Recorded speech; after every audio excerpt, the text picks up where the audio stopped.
Hola.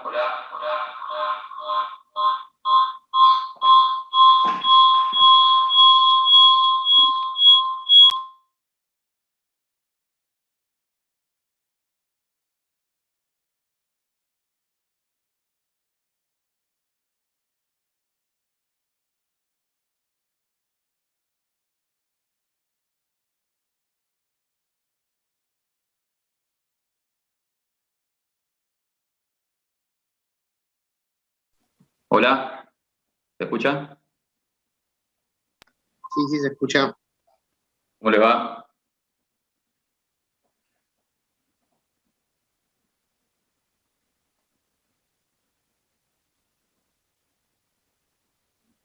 Bueno, vamos a esperar que se terminen de sumar todos los compañeros que están ingresando.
Bien, ahí están.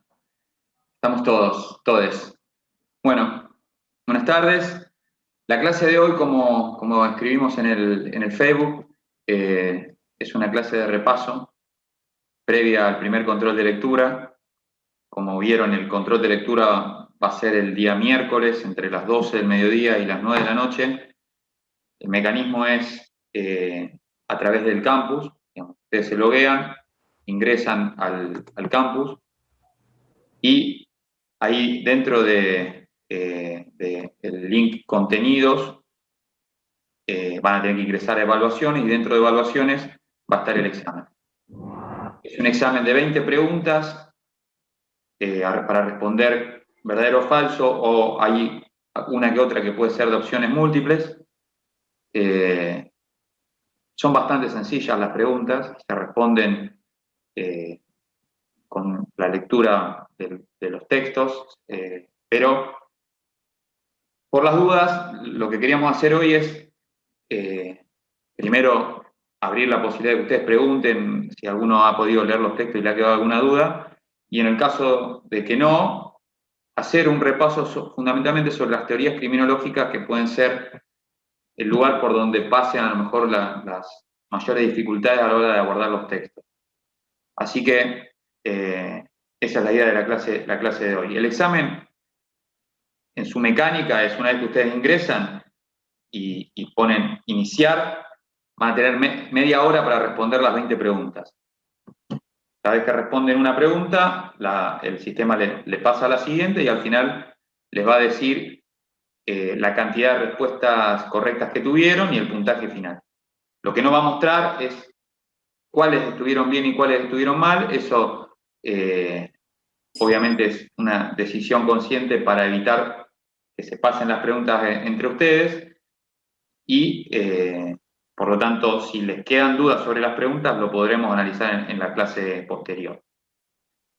Eso cuanto a la mecánica del examen. ¿Alguna duda? ¿Consulta sobre el examen en sí?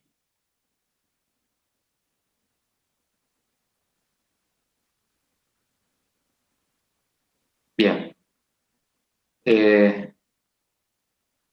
La clase de hoy, para los que se fueron sumando, porque hasta recién fui agregando gente que se sumaba a través de la sala de espera, va a ser hacer un recorrido por las teorías criminológicas para de alguna manera, digamos, repasar sobre los conceptos fundamentales que cada una de las teorías criminológicas tiene. Es una especie de línea histórica para primero ubicarlos dentro de cada una de las teorías y luego resaltar las cuestiones importantes de cada una de ellas. Entonces, veo una pregunta en el chat, aprovecho para responderla. No hay que justificar ni las verdaderas ni las falsas. Simplemente ponen verdadero o falso, siguiente pregunta.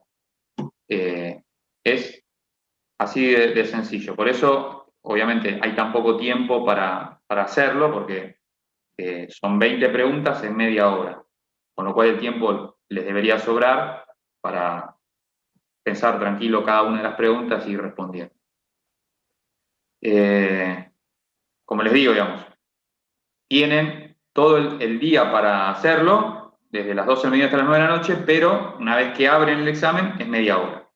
Y al final se cierra. Las que no respondieron quedan sin sumar puntaje. Para aprobar, se aprueba con 6, es decir, necesitan 12 preguntas correctas. Las incorrectas no restan. Es decir, tanto si la dejan sin responder como si la responden mal o se juegan el lance, es lo mismo. Así que eso sería, creo que todo lo que a mí se me ocurre decirles. No sé si a ustedes tienen alguna pregunta más vinculada a la mecánica del examen. Profe, ¿nosotros tenemos que enviarlas o solamente el sistema se cierra y ahí termina el examen? El sistema se cierra automáticamente a la media hora y si ustedes terminan antes, el sistema les va a preguntar si están seguros que quieren terminar, apretan sí y ahí les tira la nota automáticamente. No tienen que esperar nada ni enviar nada.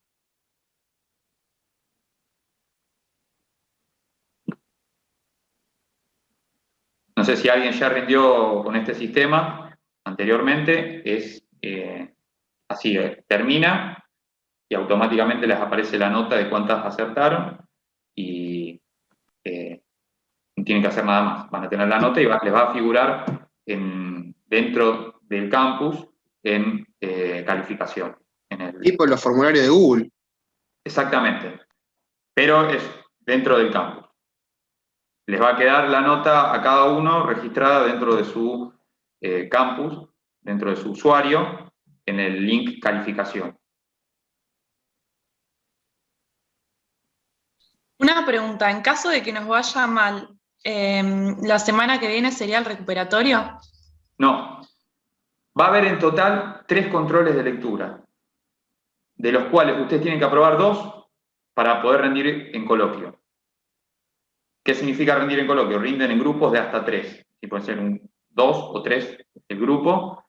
Y la ventaja es que obviamente en un examen grupal hay posibilidades de ir respondiendo las preguntas colaborativamente. Obviamente todos tienen que saber algo, pero esa es la ventaja de rendir coloquio. Seguramente también han tenido la oportunidad de haber rendido de esa manera en otras materias. La ventaja para los que aprueben los controles de lectura es poder optar por rendir coloquio. También pueden no optar por eso a pesar de haber rendido los controles y rendir individual, eso es una elección de cada uno de ustedes, pero lo que sí tiene como consecuencia los controles de lectura es que es una nota de concepto a la hora de evaluar en el final. ¿Lo consideramos? O sea que sí, perdón. Por ejemplo, si nos va mal en 2, rendimos igual como regulares, pero de forma individual, digamos, sin la ventaja del coloquio. Exactamente. Ahí está, gracias. No es eliminatorio y no es obligatorio. Puede rendir el que quiera, obviamente, sí, como les digo, a la hora del final se valora las notas que se sacaron en los controles de lectura, se tienen en cuenta, tanto como para preguntar como para la nota final. Por lo tanto, obviamente es una recomendación, como les digo, no es obligatorio, pero sí es una recomendación de que rindan los controles por 2 motivos. Primero, porque el final, si aprobaron los 3 controles de lectura, van a poder rendir de manera grupal o coloquio, y además eso se va a valorar en la nota, obviamente va a ser mucho más sencillo para ustedes rendir el final, y además, si aprobaron los 3 controles de lectura es porque manejan bien prácticamente todos los textos de la materia, le va a ser muy sencillo rendir. Por lo tanto, la recomendación que nosotros le damos es traten de rendir los controles y la materia la van a sacar prácticamente sin mucho esfuerzo al llegar al final del cursado. Pero, obviamente, si no pueden o les va mal o deciden no rendirlo, no es eliminatorio. Es decir, pueden rendir igual el final, obviamente, no coloquio, y se les va a preguntar en base también a la nota que han sacado, o si no se han presentado, se les va a preguntar en esos ejes en donde no han podido acreditar del todo el conocimiento del eje. No sé si me explico. Si hay alguna duda al respecto de esto.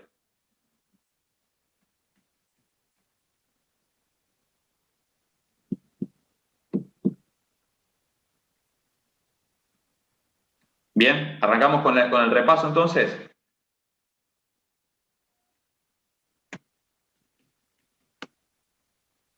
¿Sí? Bueno.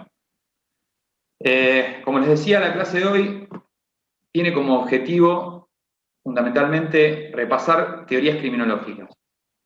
No es que los otros textos no sean importantes, sino que el resto de los textos, vinculados los textos del eje 1, entendemos que pueden ser más fácilmente comprendidos y de alguna forma digeridos en estos primeros momentos de cursado. Entonces, vemos que quizá, de la experiencia que hemos tenido el año pasado, en el momento de rendir los finales o en los controles de lectura propiamente, vemos que a la hora de trabajar teorías criminológicas hay una dificultad, por eso queremos dar esta clase para sentar los conceptos fundamentales de cada teoría e ir delimitando y diferenciándola y dándole a ustedes herramientas para que cuando vayan a los textos les sea más fácil abordar estos temas. Fundamentalmente, los temas del eje 2, que son teorías criminológicas. ¿Cuáles son las teorías criminológicas que más nos importan? Yo las voy a ir desarrollando cronológicamente. Hay otras que están dentro del programa que son importantes, que se pueden preguntar. No quiere decir que, porque no las demos hoy en el repaso, no se pregunten o no se puedan preguntar, pero sí nos parece que estas teorías que yo voy a desarrollar hoy son centrales y es ineludible manejar, aunque sea los conceptos básicos. Me interesa desarrollarlo de manera cronológica para que ustedes se puedan hacer una idea de cuáles eran las discusiones que se daban por parte de esos autores. Dentro de la criminología se puede decir que hay dos historias: la historia interna de la criminología y la historia externa de la criminología. ¿Qué es la historia interna de la criminología? Y es un poco lo que yo hacía referencia recién. La historia interna de la criminología es cómo los autores criminológicos responden a otros autores que escribieron antes y tratan de alguna forma de controvertir lo que dicen, reafirmar lo que dicen, reinterpretarlo. Es decir, eso es la historia interna de la criminología. Hoy vamos a tratar de hacer un poco de eso, historia interna de la criminología. Cómo los distintos autores, corrientes, escuelas, fueron sucediéndose de alguna manera, dialogando con los autores que habían escrito antes sobre esos temas. Hay una historia externa de la criminología. ¿Y qué es la historia externa de la criminología? Bueno, ¿qué pasaba en el mundo en esos momentos? Vamos a hacer un poco referencia, pero no nos detendremos tanto en la historia externa de la criminología, porque no nos daría el tiempo de abordar todas las teorías criminológicas en cuanto a su historia interna y externa, pero sí haremos alguna referencia en cada una de esas teorías. ¿Por qué es importante la historia externa también? Porque los autores no escriben desde la nada. Digamos, escriben en un mundo, en un contexto, en una sociedad que de alguna forma los condiciona en su manera de pensar y abordar los problemas. Entonces, historia interna de la criminología y historia externa de la criminología de alguna forma fueron delimitando el pensamiento criminológico. Entonces, cada teoría de alguna forma dialoga con los autores anteriores, pero a su vez es hija de su tiempo, surge en un tiempo determinado que la condiciona. ¿Cuál es la primera teoría criminológica que podríamos llamar más o menos criminología? Siguiendo a los autores de la escuela del etiquetamiento, que es una escuela de mediados del siglo XX, la primera escuela que intenta hacer criminología propiamente dicha es la escuela clásica. Antes existían otras formas de pensar el problema del delito. Zaffaroni, por ejemplo, ubica antes de que a la escuela clásica a la demonología.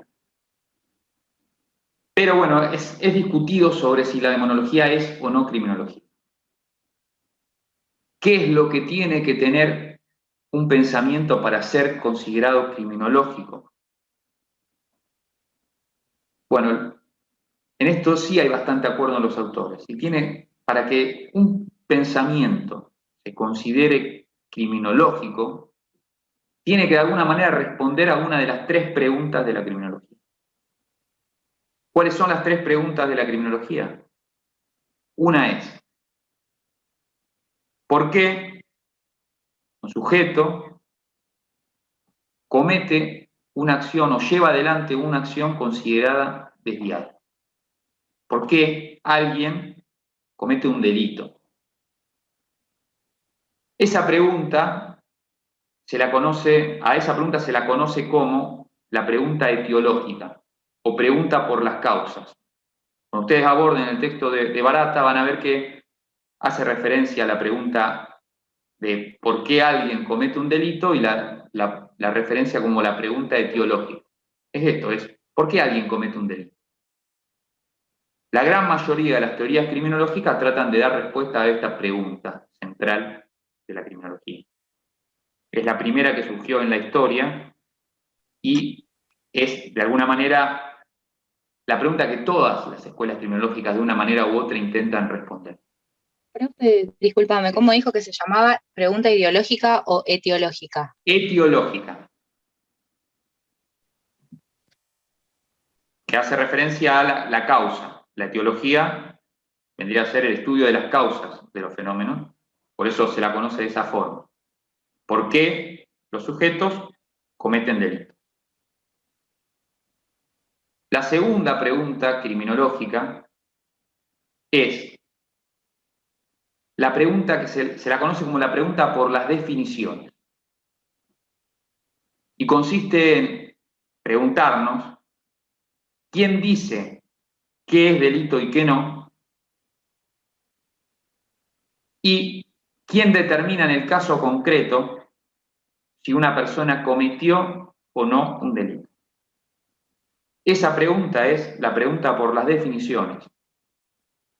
No es una pregunta que esté en el origen del pensamiento criminológico, surge a mediados del siglo XX, ya lo vimos a partir de la teoría del etiquetamiento, empieza a preguntarse el pensamiento criminológico de quién dice qué es y qué no es desviado, y quién define, en el caso concreto, si una persona cometió o no un hecho desviado, un acto desviado. Esa pregunta se la conoce como la pregunta de las definiciones. Y es otra manera de hacer criminología, digámoslo, de ese modo. Uno puede hacer criminología preguntándose por las causas, pregunta etiológica, o por las definiciones. ¿Quién define qué es desviado y qué no?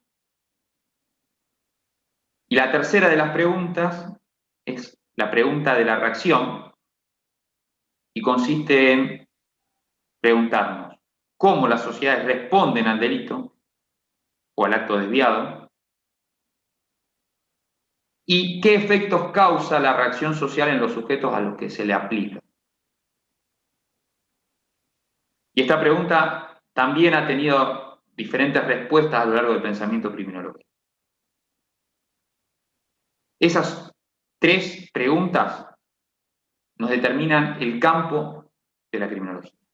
Si queremos saber si alguien hace o no hace criminología, tenemos que ver si de alguna manera, a partir de lo que de su pensamiento, intenta responder una de estas tres preguntas.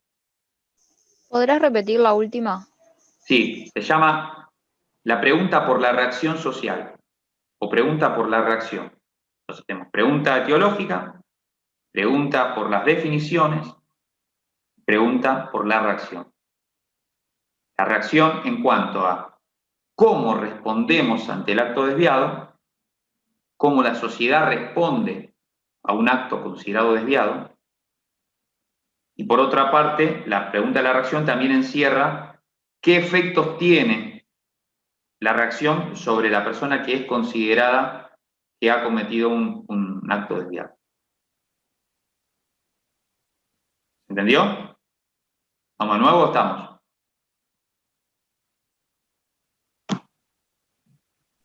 Perfecto, profe. Bien. La primera escuela que de alguna manera, de manera sistemática, intenta responder a alguna de estas preguntas es la escuela clásica de la criminología, que ustedes seguramente la habrán estudiado en Penal 1. Está fundamentalmente integrada por autores del iluminismo penal. ¿Lo conocen? Beccaria y Bentham, los pensadores del iluminismo penal. ¿Qué es lo que, digamos, de alguna forma plantean estos autores? Y acá, volviendo al principio, a la historia externa de la criminología, lo que estos autores plantean centralmente es cómo limitar el poder del Estado a la hora de aplicar una pena. Y para eso, digamos, son una especie de movimiento político de limitación al poder absoluto monárquico.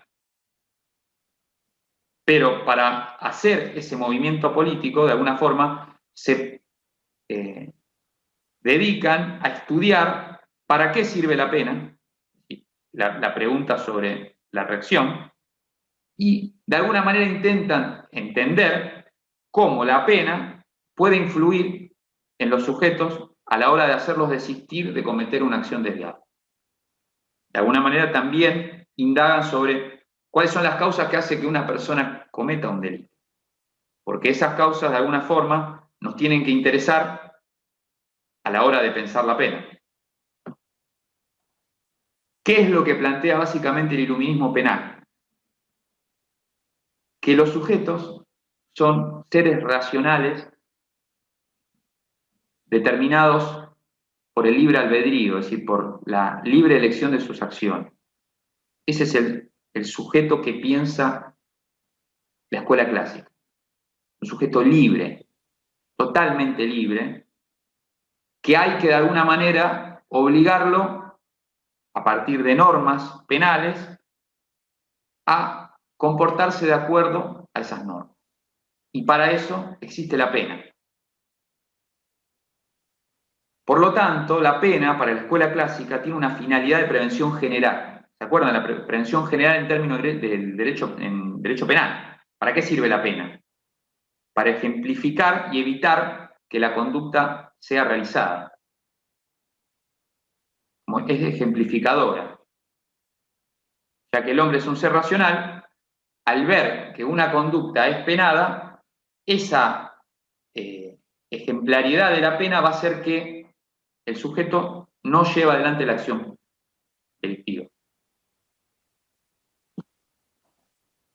Entonces, la mirada sobre las causas del delito, la mirada etiológica que tiene la escuela clásica, es la mirada de un sujeto que elige cometer un delito cuando el bien que puede obtener del delito es mayor que el riesgo a ser penado.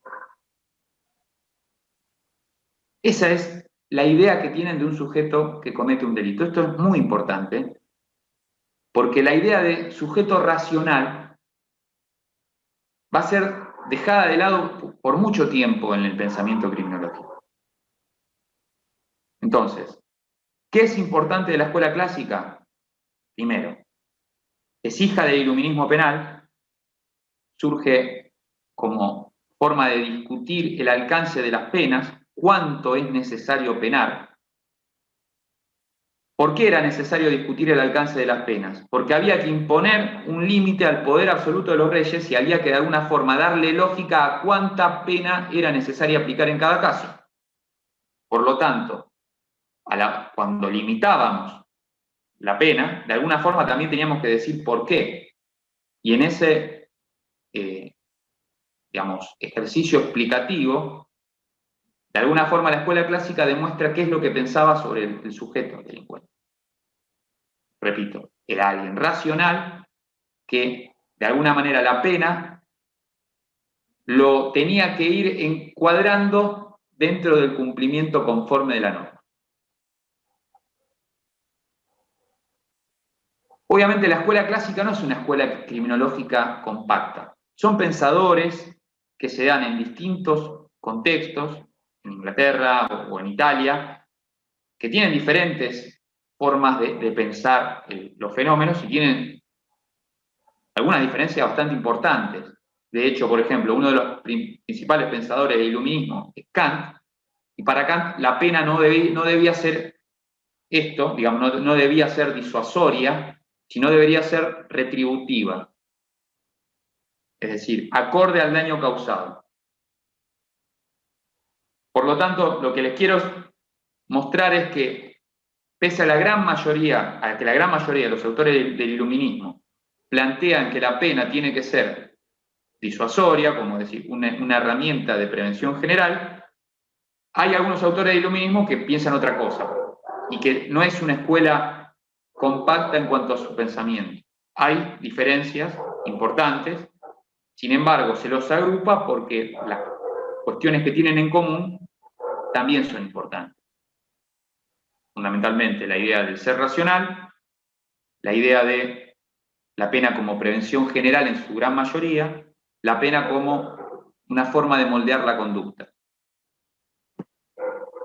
En unos porque es disuasoria y en otros es porque se aplica sobre el sujeto y evita que la vuelva a cometer. Por ejemplo, en Kant. La pena como prevención especial, en este caso. ¿Se entendió? Con esas ¿cuáles eran los autores?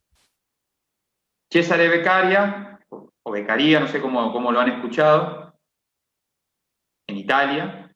Jeremy Bentham, en Inglaterra. Manuel Kant, en Alemania. Son los principales autores de la escuela clásica. De hecho, Bentham plantea la idea del panóptico. No sé si escucharon hablar del panóptico, porque es una idea que luego trabaja Michel Foucault. Hilar y castigar. La idea del panóptico no es una idea de Foucault. El panóptico es una idea de Bentham, que diseña cómo tenía que ser una cárcel para lograr que los sujetos que están encerrados cumplan con la norma.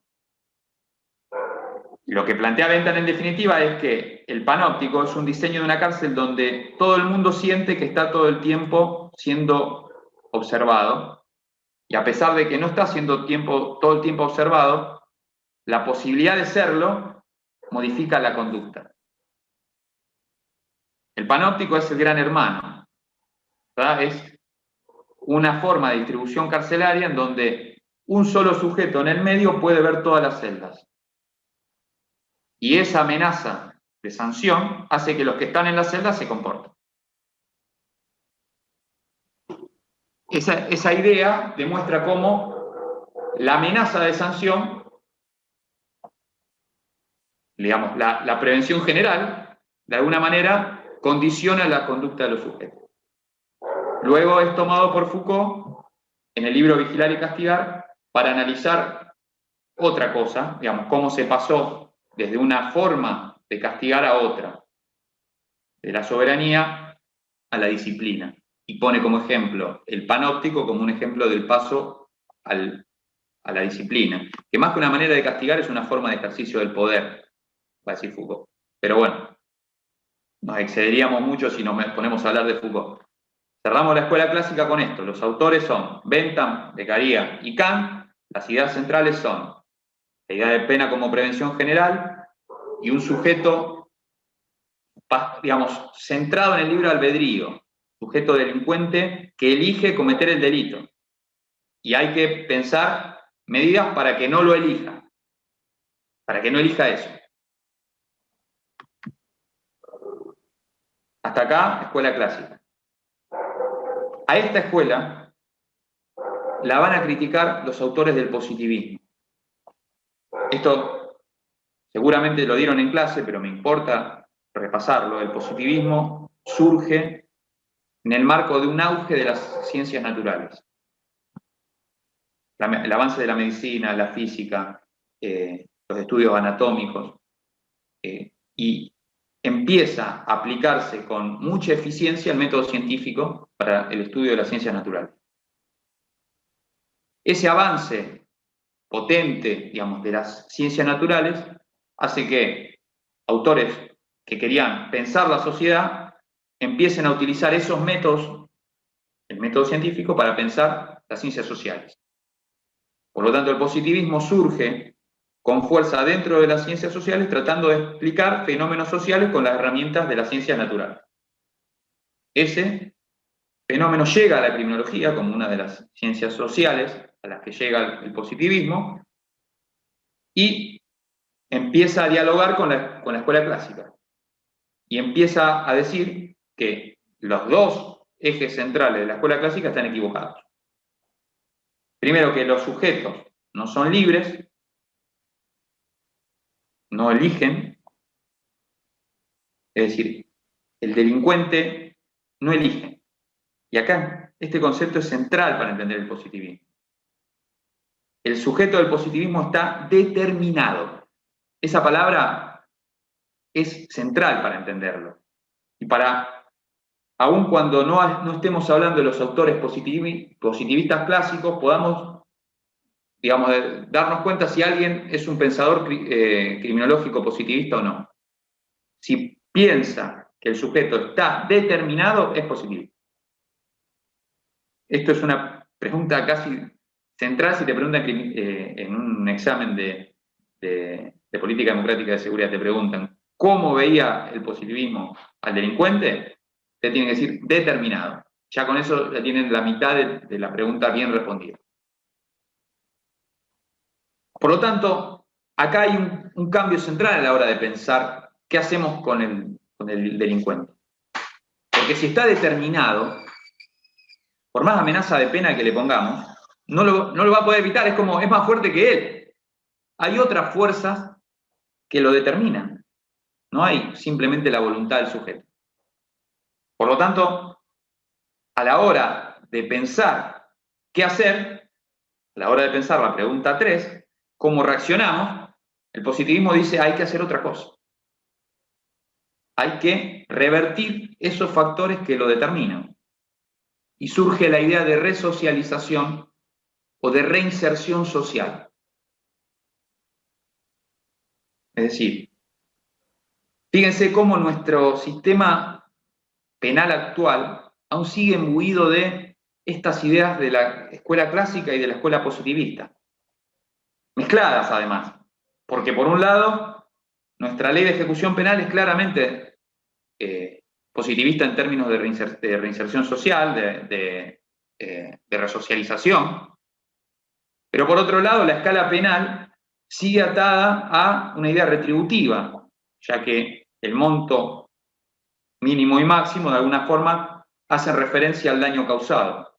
Los delitos que más monto tienen son los que más daño causaron, y ahí está la idea de Kant, de la escuela clásica que les mencioné antes. Esto como una nota al margen. Lo importante, en términos conceptuales, sobre el positivismo es, primero, su pretensión científica.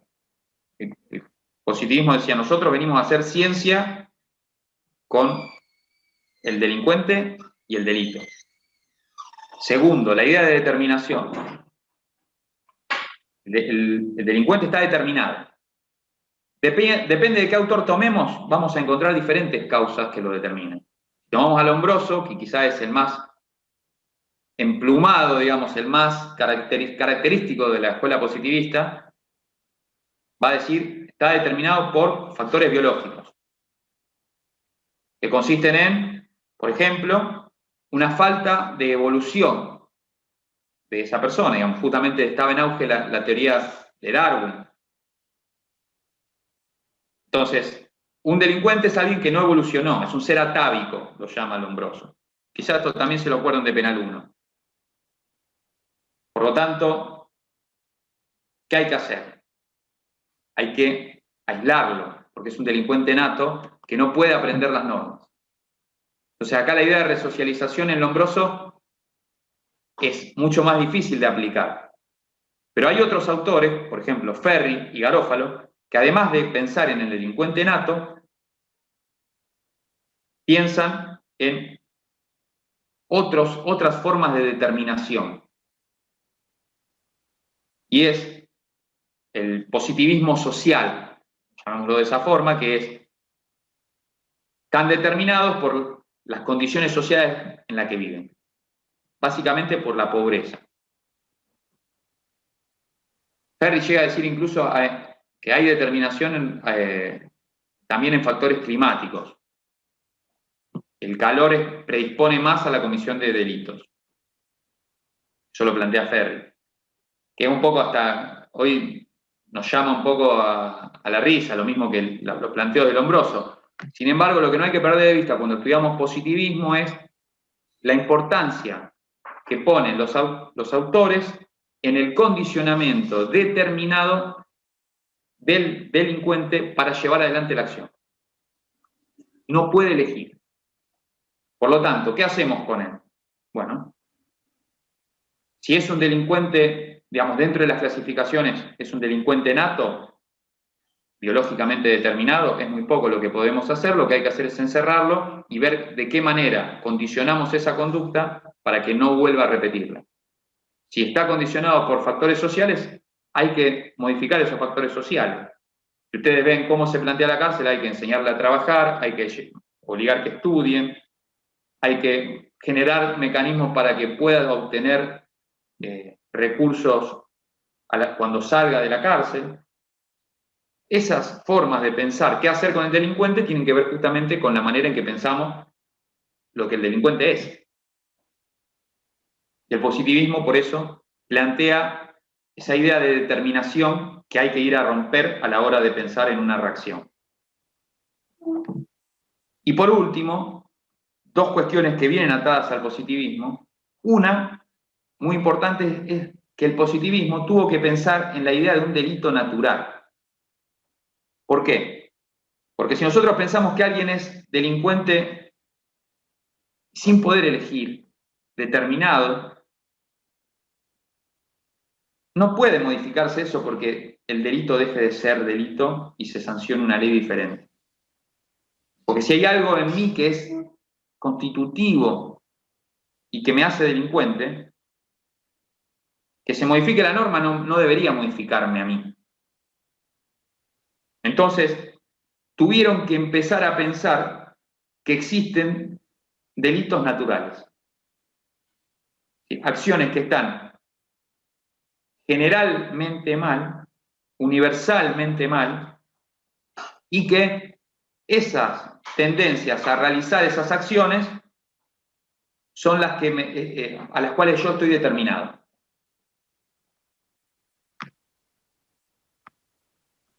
¿Por qué tuvieron que salir a buscar la idea del delito natural? Porque si no, si en un lugar dejaban de penar una conducta, eso no podía significar que la persona deje de ser delincuente. Y por último, la otra cuestión muy importante asociada al positivismo es la idea de defensa social. El positivismo también, unido a esta corriente de avance de las ciencias naturales, empezaba a pensar a la sociedad como un organismo vivo y a los delincuentes, y así los caracterizaba, como células malignas que había que extirpar, como una forma de defender de la sociedad como el cuerpo humano, de autodefenderse. Por lo tanto, la reacción social está atada a esta idea de defensa social, la reacción social positivista. Entonces, concluyendo, la idea central del positivismo es una pretensión de ciencia, una determinación Y algo muy importante que va asociado a la idea de determinación es la idea de patología, de patologización del delincuente. Hay algo que anda mal y hay que curarlo. Eso que hay que curar depende de cada autor positivista qué será, ¿no? Pero si uno piensa en por ejemplo, los equipos técnicos criminológicos carcelarios, están planteados desde una óptica casi médica, casi curativa. Si uno piensa cómo se denomina el tránsito penitenciario, se lo denomina tratamiento penal, darle tratamiento, curarlo, digamos, dicho mal y pronto. Por lo tanto, hay una idea asociada a la patología. Y esa patología está dentro del sujeto, del delincuente, que es el objeto de estudio de los autores positivistas. ¿Cómo hacen los estudios los autores positivistas? Van a la cárcel y miran quiénes están presos. Y en base a eso deducen. Lombroso le mide el cráneo. Y en base a eso va viendo que la gran mayoría eran parecidos. Y saca conclusiones sin mirar que quizá la cárcel metía preso siempre a los mismos, ¿no? Se pasa por alto la selectividad del sistema penal, es decir, algo que el positivismo no hace es prestar atención a la pregunta 2 de la criminología. ¿Quién define quién comete un delito en un caso concreto? Por lo tanto, va a haber varias escuelas que van a tratar de romper con las ideas positivistas, van a plantear nuevas preguntas, o van a plantear nuevas formas de pensar las preguntas ya existentes. Una de esas grandes escuelas que rompe con la idea del positivismo es la teoría funcionalista o la teoría de Merton o teoría de la atención. Son sinónimos, las pueden encontrar de las tres formas. Teoría de la atención, funcionalismo criminológico, Merton. Cualquiera de las maneras que lo lean es lo mismo. Surge en la década del 40 en Estados Unidos y surge en un contexto también bastante particular, que es el auge de las mafias en Estados Unidos. Muchos autores empiezan a preguntarse por qué pasa eso. ¿Por qué existen las mafias? Lo que empiezan a escribir puntualmente Merton, pero también otros autores funcionalistas, es que el delito no es algo que está mal en el delincuente, no es una cuestión patológica, sino es una respuesta normal a cómo funciona la sociedad. Y es una respuesta lógica al funcionamiento natural de las sociedades modernas. Así lo plantea Merton. Dicho de otro modo, con este tipo de sociedades es normal que tengamos este tipo de delitos. Merton está pensando en ese tipo de delincuente, en Don Corleone, en el mafioso de la década del 20 y del 30 en Estados Unidos. Por eso digo también, siempre estar viendo la historia externa de la criminología es importante para ver qué contexto rodeaba al autor, para entender un poco por qué, ¿no?, escribe sobre ese tema. Lo que plantea Merton, básicamente, es que existen determinadas sociedades en donde las pautas culturales y los medios legítimos para acceder a esas pautas culturales están desfasados. Hay una tensión. Por eso se llama teoría de la tensión. Los medios culturales y los valores, los fines socialmente aceptados culturalmente, y los medios legítimos para acceder a esos fines. Entre esos dos sistemas de la estructura social, dice Merton, existe una tensión. Cuando los medios legítimos no son lo suficientemente democráticos para que todos puedan acceder a los fines culturales, dice Merton, se produce una situación de anomia. Y la anomia genera delito. Genera respuestas adaptativas que Merton la llama de otra forma, no la llama delito, la llama innovaciones. Fíjense el esfuerzo de Merton de despatologizar todo lo que el positivismo había patologizado. Acá no hay nada enfermo. Acá lo que hay es algo natural de este tipo de sociedad. ¿Cómo llega Merton a esa conclusión? Lo que dice Merton es, en la sociedad americana que yo estoy analizando, y lo hace siempre con mucho cuidado de centrarse en esa sociedad que está mirando, existen metas culturales homogéneamente distribuidas entre todas las personas que viven en esta sociedad. Dicho de otra forma más sencilla, para Merton, todas las personas que vivían en Norteamérica en esa época deseaban lo mismo, que es el éxito económico, el sueño americano. Poder ser ricos era el deseo cultural de todos. Ese deseo estaba esparcido igualitariamente, democráticamente, entre todas las personas, no podía ser llevado adelante por los medios legítimos, por todas las personas que vivían en esa misma sociedad. Y ahí es donde se da la tensión. Todos deseamos a estas metas culturales, pero no todos tenemos los medios legítimos para acceder. Eso es Merton. Una imposibilidad de cumplir con el sueño americano. ¿Cuál es la respuesta adaptativa que plantea Merton? Bueno, Merton dice, hay 5 formas de adaptarse a esa tensión, a esa sensación de que no puedo cumplir con las metas culturales. ¿Cuáles son las 5 formas de adaptación que plantea Merton? La innovación, el conformismo, el ritualismo, el retraimiento y la rebelión. Esas 5 formas de adaptarse, fíjense, le repito, ¿cuánto empeño puso Merton en despatologizar al delincuente? Que en definitiva termina siendo un innovador. Alguien que innova. No es un enfermo. Es alguien que responde de una manera novedosa a un problema estructural, de la estructura social. De las 5 formas de adaptaciones, una es el delito, que es la innovación. ¿En qué consiste la innovación? El sujeto acepta las metas culturalmente impuestas, pero rechaza los medios legítimos.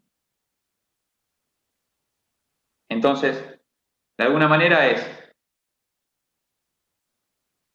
acéptala, digamos, positivo en cuanto a las metas culturales, negativo en cuanto a los a los medios legítimos para acceder. Rechaza los medios legítimos y va por medios ilegítimos. Es el mafioso. Pero también hay otras formas adaptativas. El conformismo, dice Merton. Acepta las metas culturales y acepta los medios legítimos y va por su camino. A veces lo logrará, a veces no, pero no se mueve de lo que la sociedad le impone. Hay otras formas adaptativas que es el ritualismo. ¿Cuál es el ritualista? Rechaza las metas culturales, no quiere el éxito. Se queda con lo que tiene, no aspira al éxito económico. Y se aferra a los medios legítimos.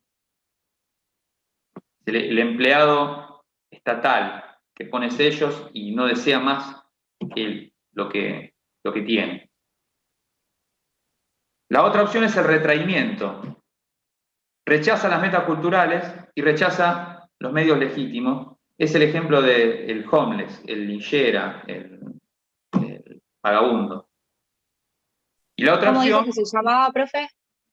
Esa. el retraimiento. Obviamente la más importante de todas las adaptaciones es la innovación, porque justamente lo que estamos pensando es alguien que comete un delito y es el innovador, el que se aparta de los medios legítimos. Pero para hacernos una idea clara del pensamiento de Merton, no todos los que sufren tensión, digamos, entre metas y medios, responden con el delito. Merton pensaba que había diferentes formas de actuar ante esa tensión. Es decir, no todos, dicho de otra forma, no todos los pobres van a actuar de la misma manera. ¿Por qué? Porque ante esa tensión entre medios legítimos y metas, no todos responden igual. Algunos rechazan las metas, otros la aceptan, pero se aferran a los medios legítimos.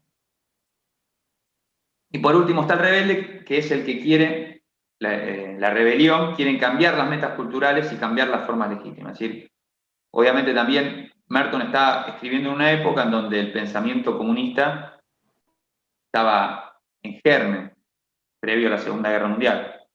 Es decir, ya había sucedido la Revolución Rusa, de hecho, digamos, era una forma de pensar el mundo como posible, por lo tanto, esa es una forma de rechazar las metas culturales del capitalismo. La revolución, la rebelión. Profe, Sí. acá ya estaríamos dejando de lado el positivismo y se puede decir que estamos en otro paradigma, o sea, paradigma crítico. Exactamente. No es todavía una ruptura total del paradigma positivista, porque todavía seguimos muy encerrados dentro de la pregunta etiológica. Es ¿por qué alguien comete un delito? Pero todavía nunca, digamos, en la historia de la criminología se denominó romper el paradigma cuando algunos autores empezaron a preguntar quién define qué es delito y qué no, y quién define quién cometió un delito en el caso concreto y qué no. El problema de la definición de las normas y de la selectividad del sistema.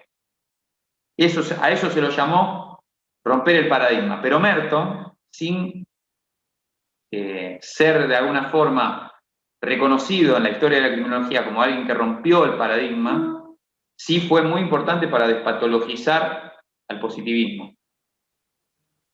Empezar a pensar el delito como algo diferente a algo patológico.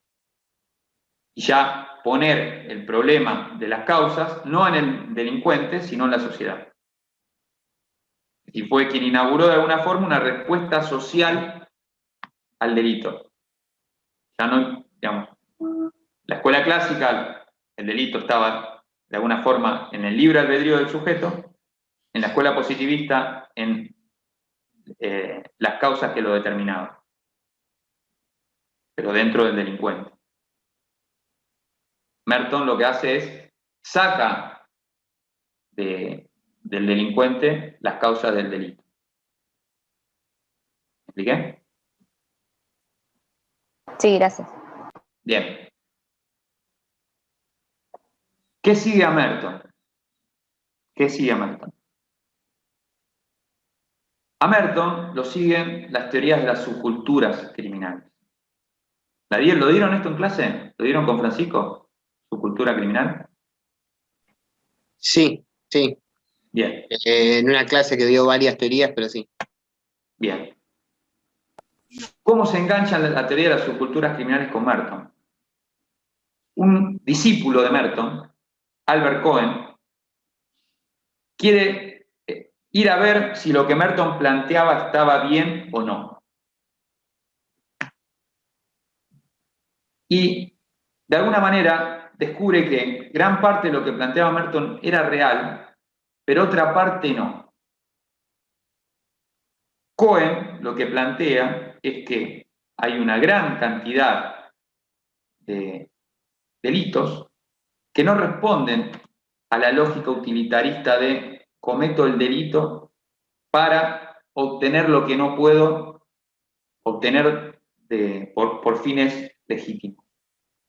Es decir, el delito para Merton era utilitarista en el término de me genera los recursos que no puedo obtener de manera legítima. Albert Cohen va a estudiar a unos jóvenes y se da cuenta que la gran mayoría de los delitos que cometen no son económicos. Roban un auto y lo prenden fuego. Cometen muchas acciones vandálicas. Roban objetos que no tienen un gran valor de reventa, simplemente para poder usarlos un tiempo y después descartarlos. Entonces empiezan a tratar de pensar por qué existen estos delitos.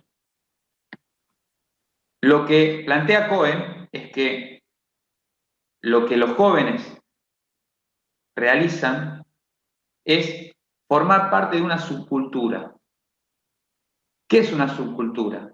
Una subcultura, dice Cohen, es un grupo que tiene problemas estructurales parecidos y los enfrenta de manera colectiva.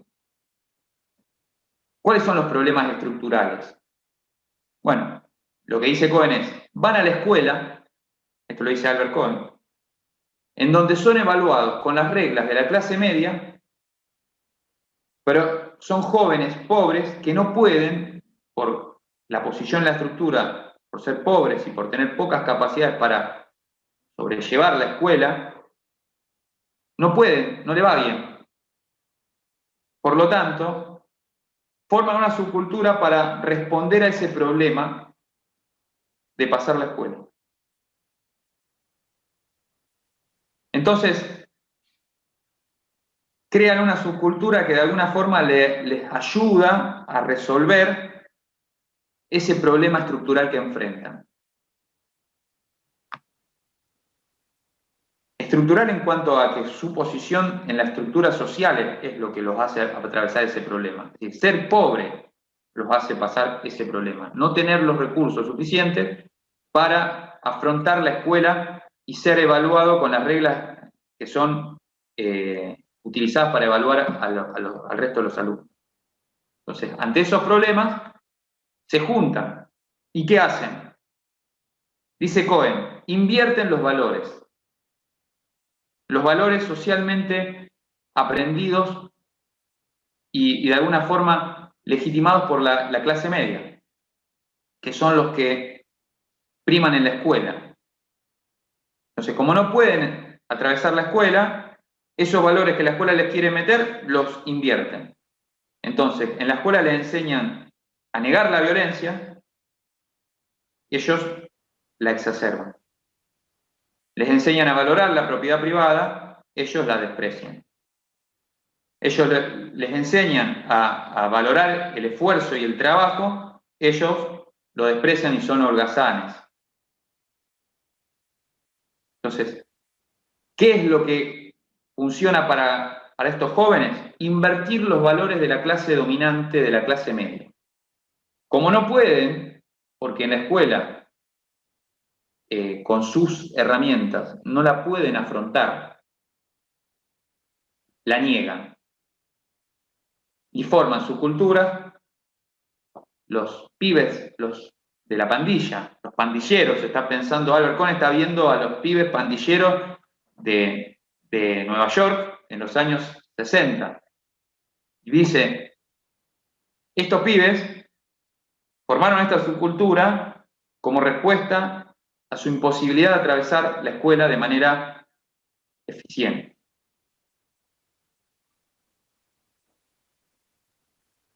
Entonces, esa es la idea central de subcultura. Jóvenes,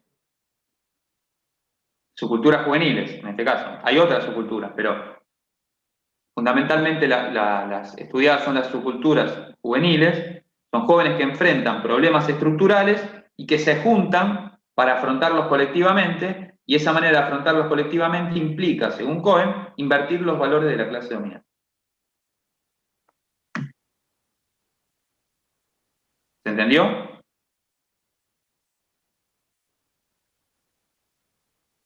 Dos cosas a resaltar de su cultura. Una, es una continuación en la idea de despatologización iniciada por Merton. Es decir, los jóvenes responden de manera normal a un problema estructural. No hay nada en el joven. El problema es en la estructura y en la forma en que se lo obliga a atravesar por la escuela. El libro de Albert Cohen se llama Jóvenes Delincuentes y sigue a grupos pandilleros tratando de demostrar su teoría. Y por otro lado, la otra cuestión importante a destacar en la idea de subculturas es, digamos, que despatologiza y es una explicación social que continúa la línea de Merton. Deja de mirar el delincuente y mira la sociedad en la que el delincuente se mueve.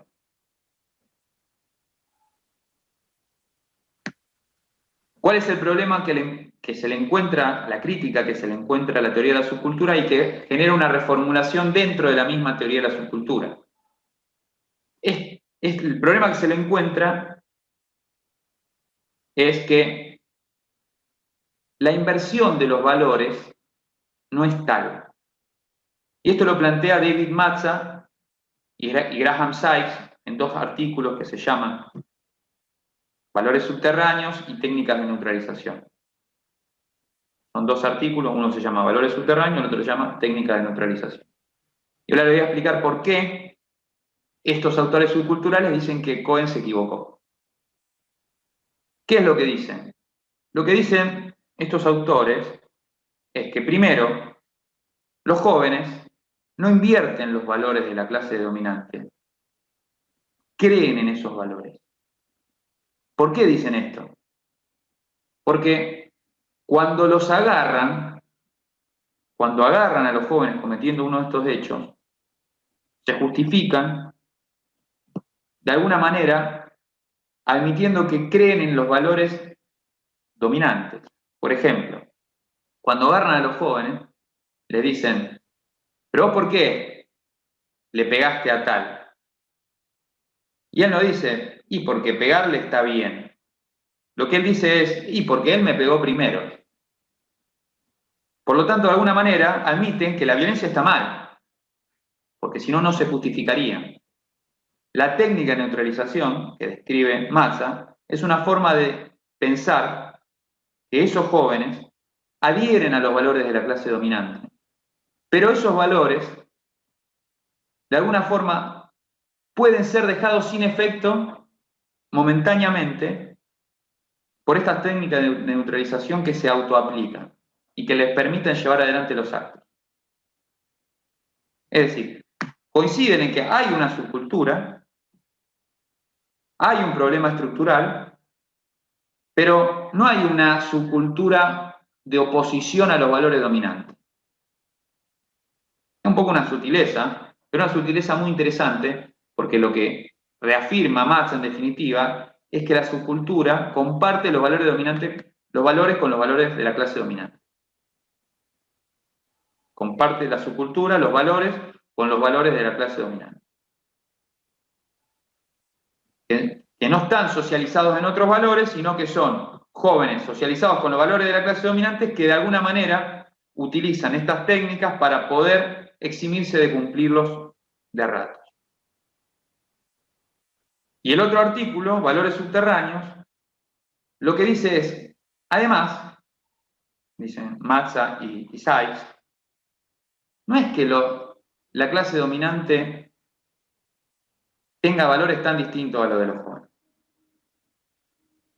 Lo que pasa es que la clase dominante tiene estos valores subterráneos. ¿Qué quiere decir? Es decir, a nadie nos gusta trabajar, dice Mazza. Todos somos holgazanes. No nos gusta trabajar. Pero ese valor está subterráneo y de alguna forma lo escondemos. Y tenemos que demostrarnos ante la sociedad diciendo que sí nos gusta trabajar, que nos gusta el esfuerzo. Pero en el fondo no nos gusta. Y nos gusta la violencia. Y amamos las películas de guerra y los superhéroes ultraviolentos, Y estamos socializados en esos valores donde la violencia es un bien, pero no lo podemos decir todo el tiempo, está subterráneo. ¿Cuándo se admite la violencia? Bueno, cuando podemos invadir un país, ¿no? En la guerra, o en el cine, en la cultura, en los cómics. Ahí sí se puede la violencia. En ese contexto se puede. Pero lo que dice Matza es, sí, es un valor que está subterráneo. En el fondo decimos, no nos gusta, pero por debajo nos encanta, porque miramos películas de guerra todo el tiempo, miramos superhéroes donde el uso de la violencia es la manera predominante para resolver los conflictos sociales. Nos gusta la guerra, aplaudimos y nos ponemos la banderita cada vez que invadimos algún país. La violencia, en definitiva, es un valor dominante. Está subterráneo, se permite en esos contextos, pero no es un valor que la clase dominante niegue. Por lo tanto, los jóvenes lo que hacen es poner en la superficie los valores que la clase dominante tiene subterráneos, los pone en la superficie de manera más continua y en lugares en donde no está admitido. Por ejemplo, el hedonismo, que sería, digamos, el placer por el placer mismo, es un valor de la clase que la clase dominante tiene permitido en determinados contextos. Por ejemplo, en un casamiento, en una despedida de soltero, en las vacaciones. Son momentos en donde yo puedo, de alguna forma, dicho, digamos, en criollo, hacer cualquiera. Bueno, los jóvenes ese valor lo tienen todo el tiempo. Bueno, y hacen cualquiera en cualquier momento, en momentos en donde la clase dominante van a decir que está fuera de lugar, pero no son valores diferentes. ¿Se entiende? Entonces, esto que yo les conté son los puntos centrales de la teoría de la subcultura. Despatologización, empezar a pensar en, digamos, el delito como una solución a un problema estructural, el delito como solución a un problema estructural.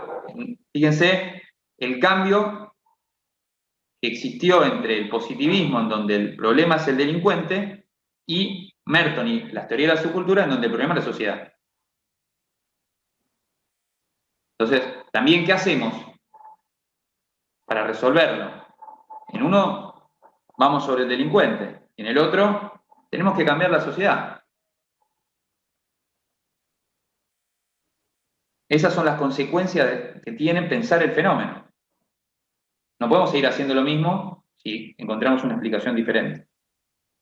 Nuestras consecuencias, nuestras formas de abordar el problema están íntimamente relacionadas en la forma en que pensamos el problema en sí.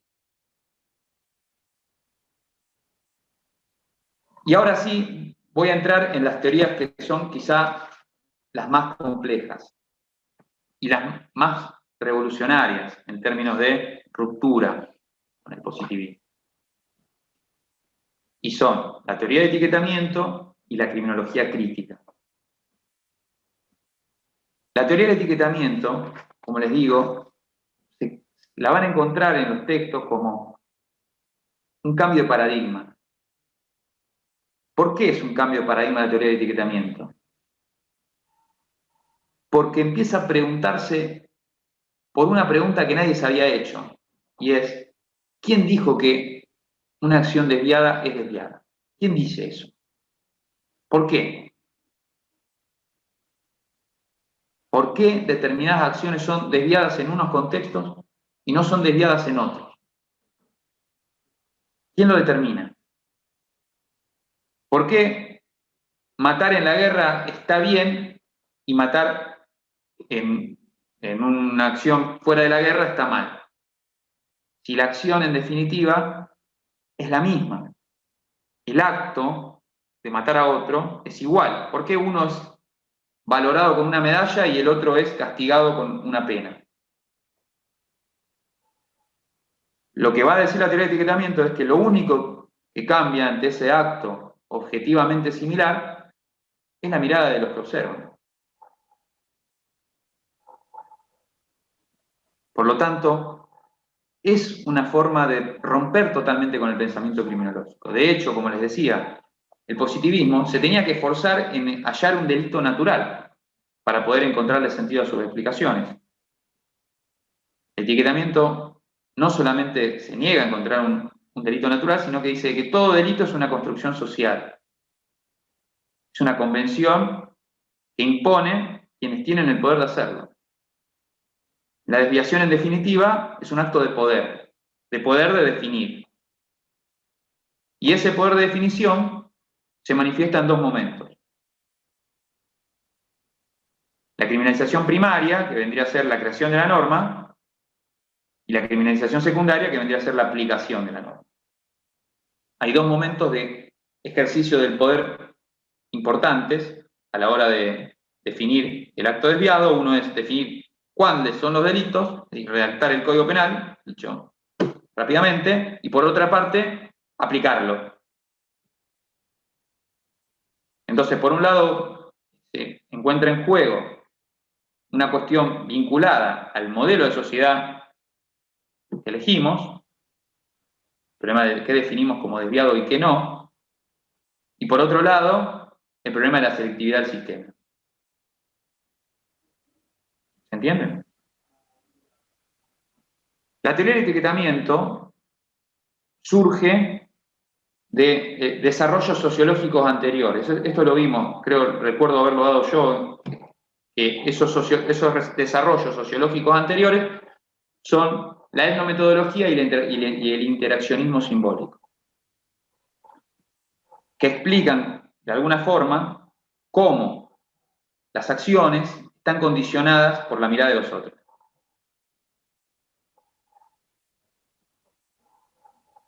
Esto quizá no es lo trascendente de la teoría de etiquetamiento, cómo llegan ellos a la conclusión que llegan. Lo importante es la conclusión en sí. Digo, no porque no esté bueno saberlo, porque para mí la teoría de etiquetamiento es increíblemente revolucionaria y es muy interesante leer a la gente pensando cosas que nadie antes pensó. Pero lo trascendente a la hora de analizarlo con la óptica de nuestra materia es fundamentalmente quién define el delito y quién lo aplica. Porque vamos a ver a lo largo de la materia la trascendencia que tienen estas dos preguntas. Definir qué actos son considerados desviados no es un acto inocente, es un acto de poder muy trascendente. Digamos, decir que robar un celular es más grave que fugar millones de dólares sin pagar impuestos es una definición trascendente. Los dos implican un daño a la propiedad privada, o uno a la propiedad del Estado, quizá. Pero son delitos contra la propiedad, si se quiere, digamos, económicos, de contenido económico. A uno le damos una trascendencia y a otro le damos otra. Lo mismo respecto a la hora de aplicar las normas. No se aplican de manera igualitaria. No es lo mismo un pibe de barrio que una persona de clase media acomodada a la hora de aplicarle la norma. Entonces, estas dos observaciones que hace la teoría del etiquetamiento son trascendentes. Primero, las normas son una construcción social y son de alguna forma un ejercicio del poder de definición de los actores sociales, de los grupos sociales, y por otro lado, esos grupos sociales a su vez definen en el caso concreto la violación de la norma. Y no son inocentes, llamémosle.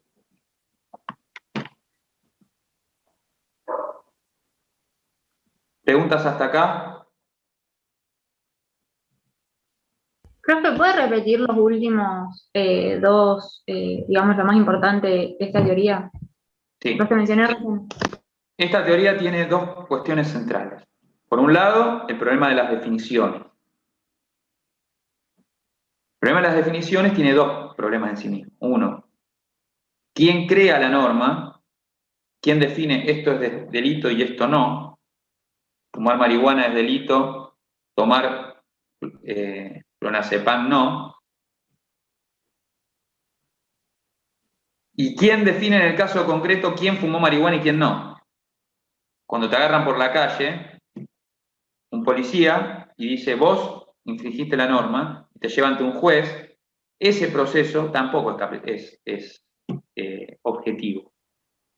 Es un proceso de definición social que es en definitiva un proceso de poder y encubre la selectividad del sistema penal.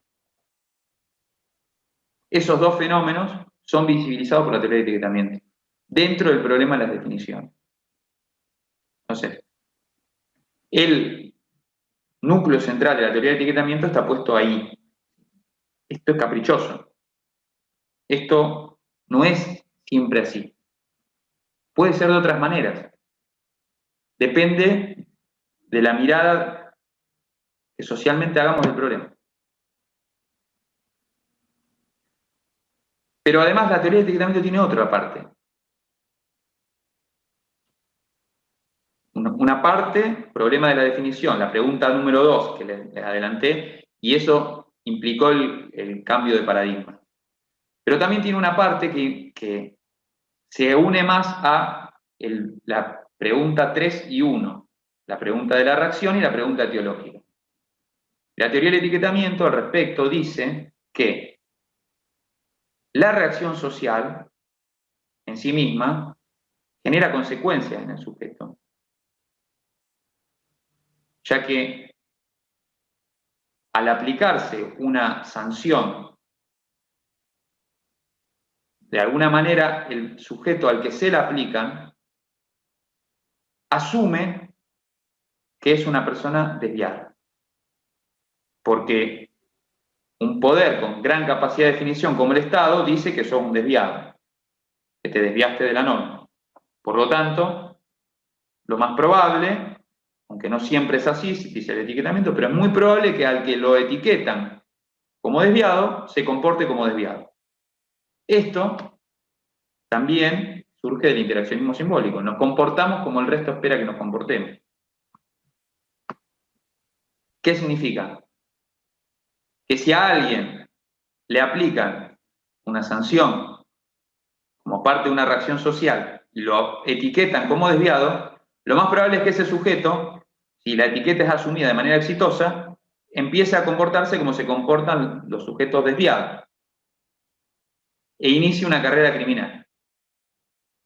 Así, por ejemplo, lo plantea Howard Becker. Los grandes autores de la teoría de etiquetamiento son tres.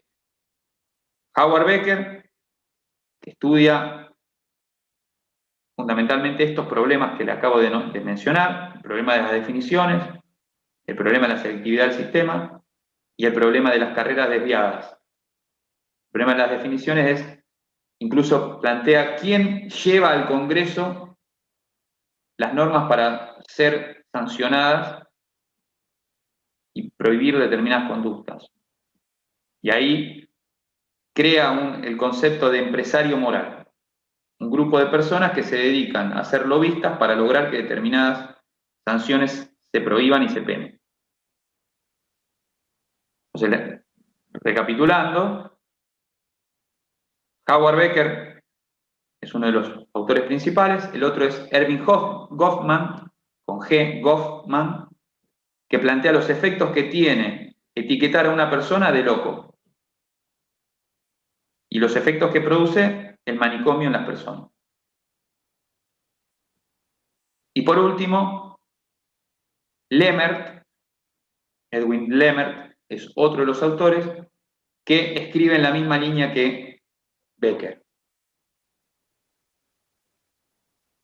Por lo tanto, recapitulando y concluyendo sobre los puntos principales de teoría del etiquetamiento.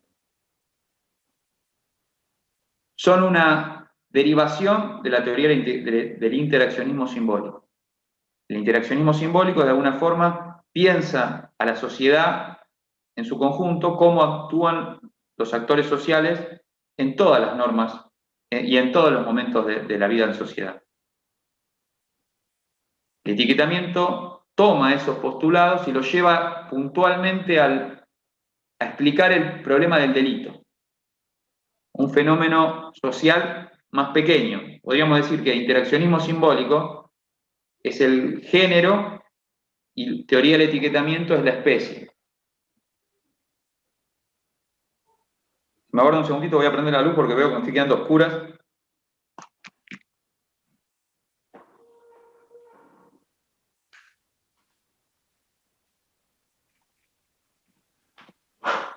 Ahora sí.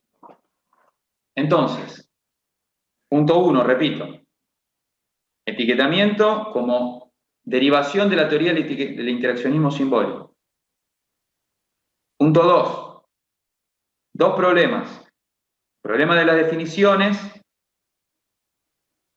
que a su vez se subdividen.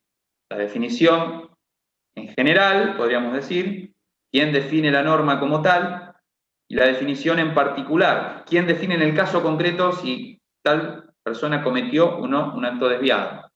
O, podríamos decir, desviación primaria y secundaria. Perdón, no desviación. Criminalización primaria y criminalización secundaria. Por otra parte, ¿qué efectos? Ese es el primer problema, el problema de la definición. Segundo problema que trabaja el etiquetamiento es el problema de la reacción. ¿Qué efectos tiene en los sujetos la reacción social?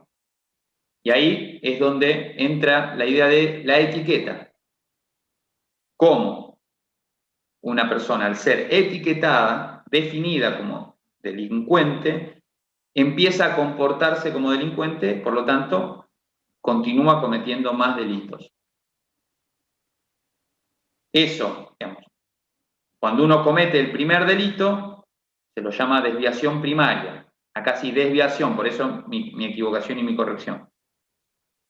Y luego, cuando empieza a cometer nuevos delitos por la etiqueta que se le aplicó, exitosamente, eso se lo conoce como desviación secundaria.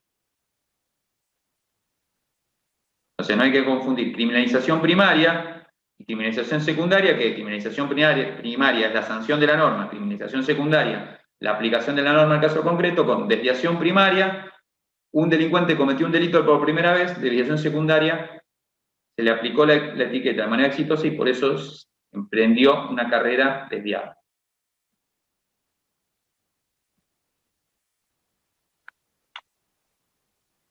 Hasta acá, lo más importante de teoría del etiquetamiento. ¿Preguntas? ¿Dudas? ¿Sigo? Nos quedan 5 minutitos para cerrar criminología crítica. Así que, si no hay preguntas, aceleramos a fondo.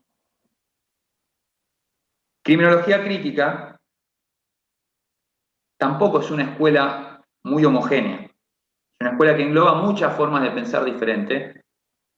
Al igual que cuando les expliqué la escuela clásica, les voy a decir las cuestiones fundamentales que mayoritariamente tienen todos los autores o grupos de autores que escriben ahí adentro, pero no son todos iguales.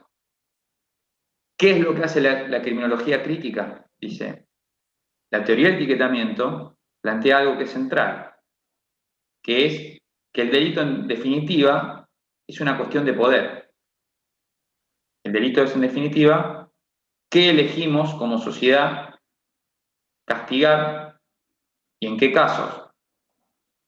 Pero eso no es azaroso, dice la criminología crítica.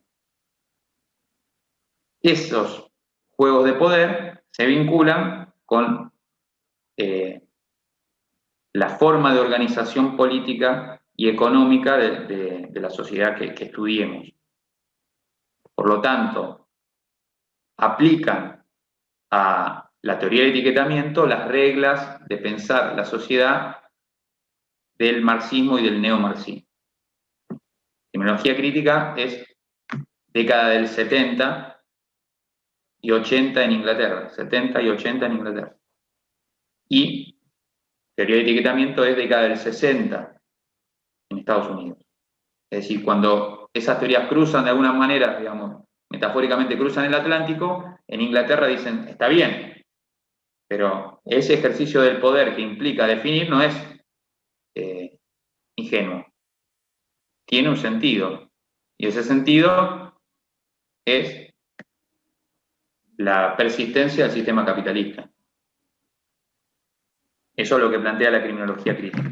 Y en base a esos planteos centrales, esa es la idea central de la criminología crítica, se desprenden diferentes postulados. ¿Podrías Nosotros repetir, por favor, Sí. la idea central de la criminología? La idea central de la criminología crítica dice que la teoría del etiquetamiento tiene razón, que el problema de las definiciones es central y es un ejercicio de poder, que los grupos sociales pugnan por definir lo que cada grupo considera que es desviado y que no.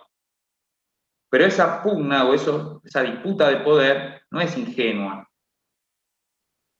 sino que esconde detrás las luchas de clase, digamos en términos marxistas. La perpetuación del sistema capitalista de alguna forma se esconde detrás de esta forma de definir determinados delitos. Y por eso van a decir, es delito robarse el celular y no es delito contaminar los 5 océanos o los 6 océanos del mundo. ¿No? Ese pensamiento de cómo las definiciones sobre qué es delito y qué no es delito están influidas por el sostenimiento del sistema capitalista. Esas serían las dos posiciones centrales de la criminología crítica.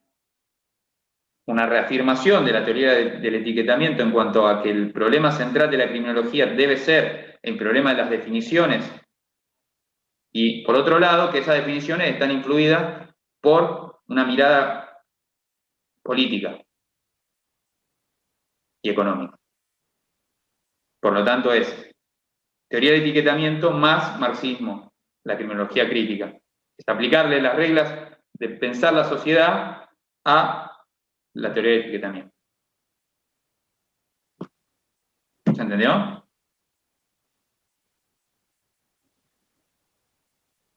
¿Sí? Sí, profe. Bien. Como les digo, dentro de la criminología crítica hay varias corrientes, o varias escuelas, o varias maneras de pensar la criminología crítica. Por un lado, podemos decir lo que se llamó la nueva criminología, que intenta, además de aplicar la norma de etiquetamiento,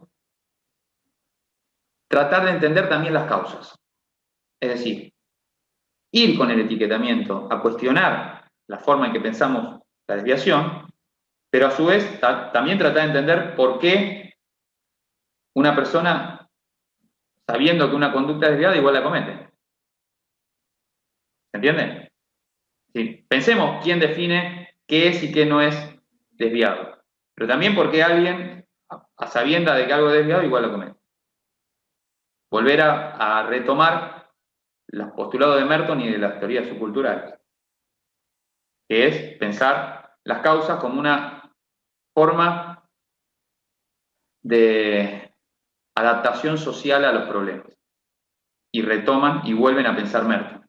Cuando ustedes lean Merton con energía, Katz con estructura, es justamente los autores de la criminología crítica, uno de los autores, Yogyang, diciendo: Merton, volvamos a estudiar Merton para entender las causas estructurales del delito y del control.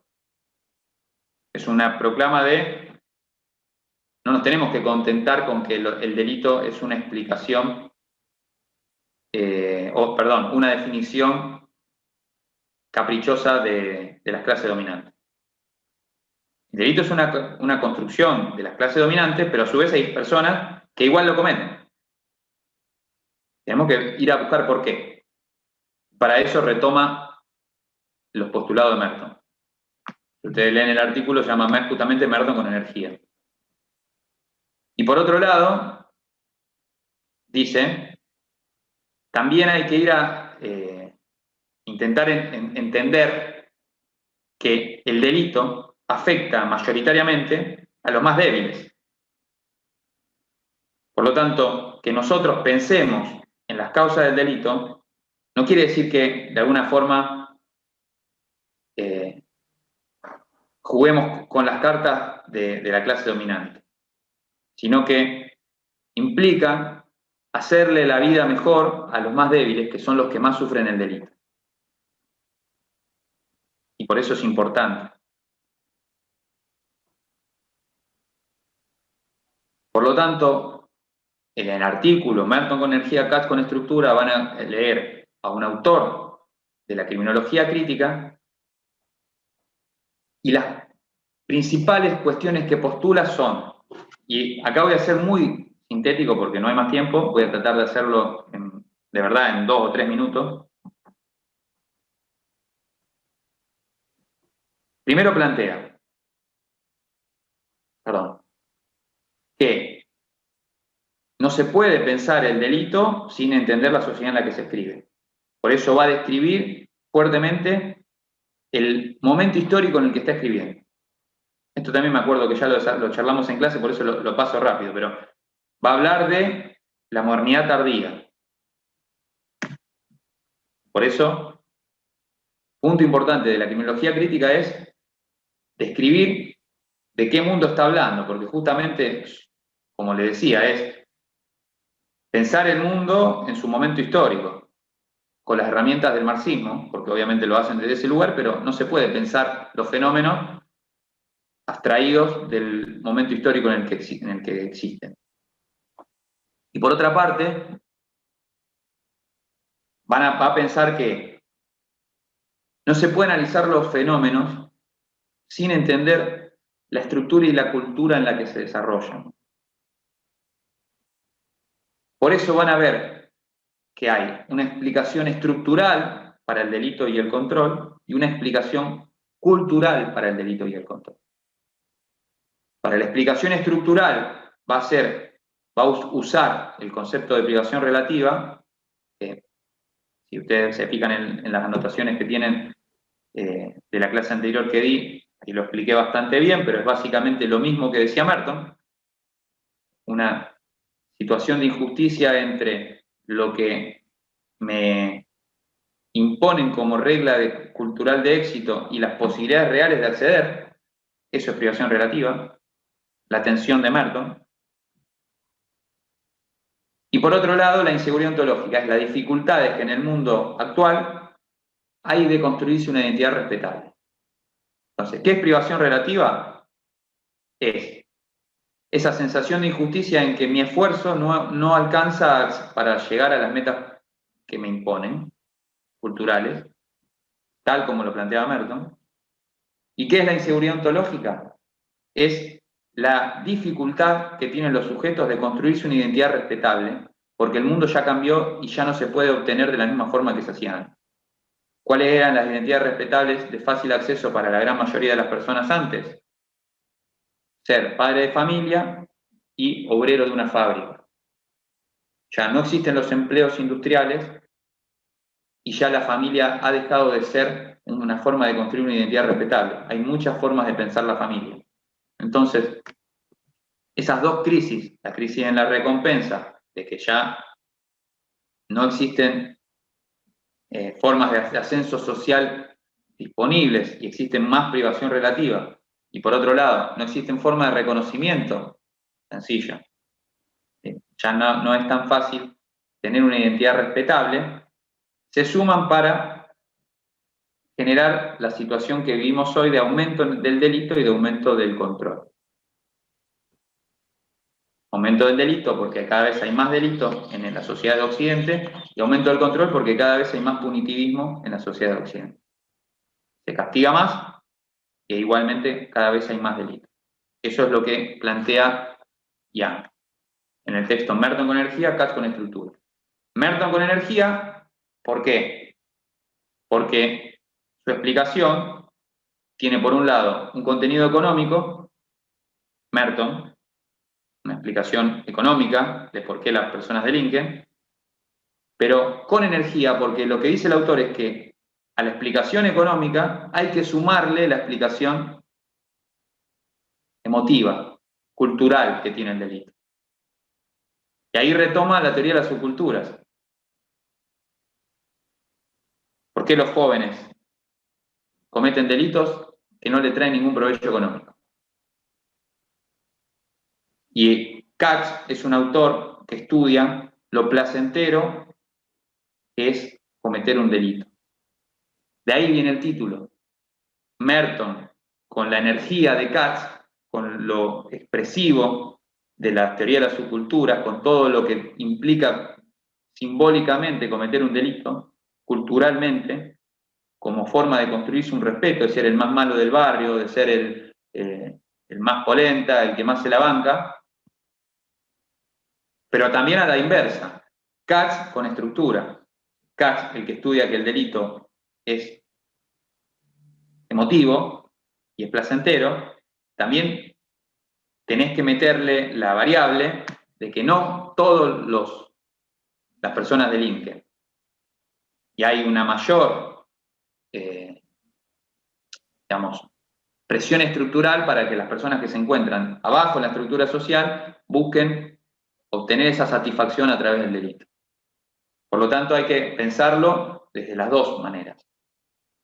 Desde la estructura social con Merton y desde la emotividad y el reconocimiento de Katz. Y a eso apunta el artículo. Merton con energía, Katz con estructura hace referencia a esa necesidad de explicar socialmente el delito desde esas dos miradas, pero siempre pensando el delito desde una explicación social, retomando a Merton por oposición al positivismo, retomando las teorías subculturales por oposición al positivismo y retomando las teorías de etiquetamiento como respuesta al positivismo. ¿Se entendió? Esos son básicamente los conceptos centrales de cada escuela. Hay otras cuestiones que ustedes pueden abordar desde los textos, pero me parecía importante resaltar lo obvio para que desde esa base de claridad puedan después ir sumando a lo mejor cuestiones más finas.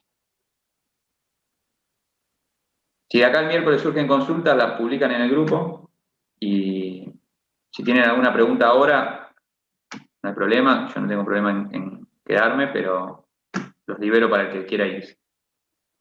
Ah, me olvidé decirle que pongan el presente, perdón, pongan el presente y el que se tenga que retirar se retira, y si alguien quiere hacer una pregunta me la hace y vamos, mientras tanto vamos respondiendo. Yo tengo una pregunta del examen del control de lectura del miércoles. Quería saber cómo está desde las 12 a las 21, creo, si no escuché mal, si también va a haber clases. Sí, va a haber clases. Vamos a empezar con el eje 3. Vamos a dar una clase sobre policía. No sé si ya pudieron ir chusmeando un poco el programa. Lo que siguen ahora son, dicho así rápidamente, las respuestas punitivas al problema del delito. Policía, administración de justicia y cárceles.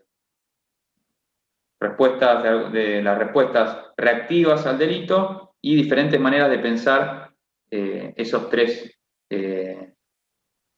grupos de instituciones, como la institución policial, la institución de administración de justicia penal y la institución carcelaria.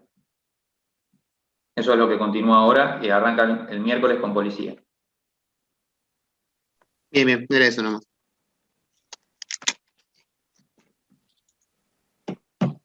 ¿Algo más? ¿Preguntas? ¿Comentarios?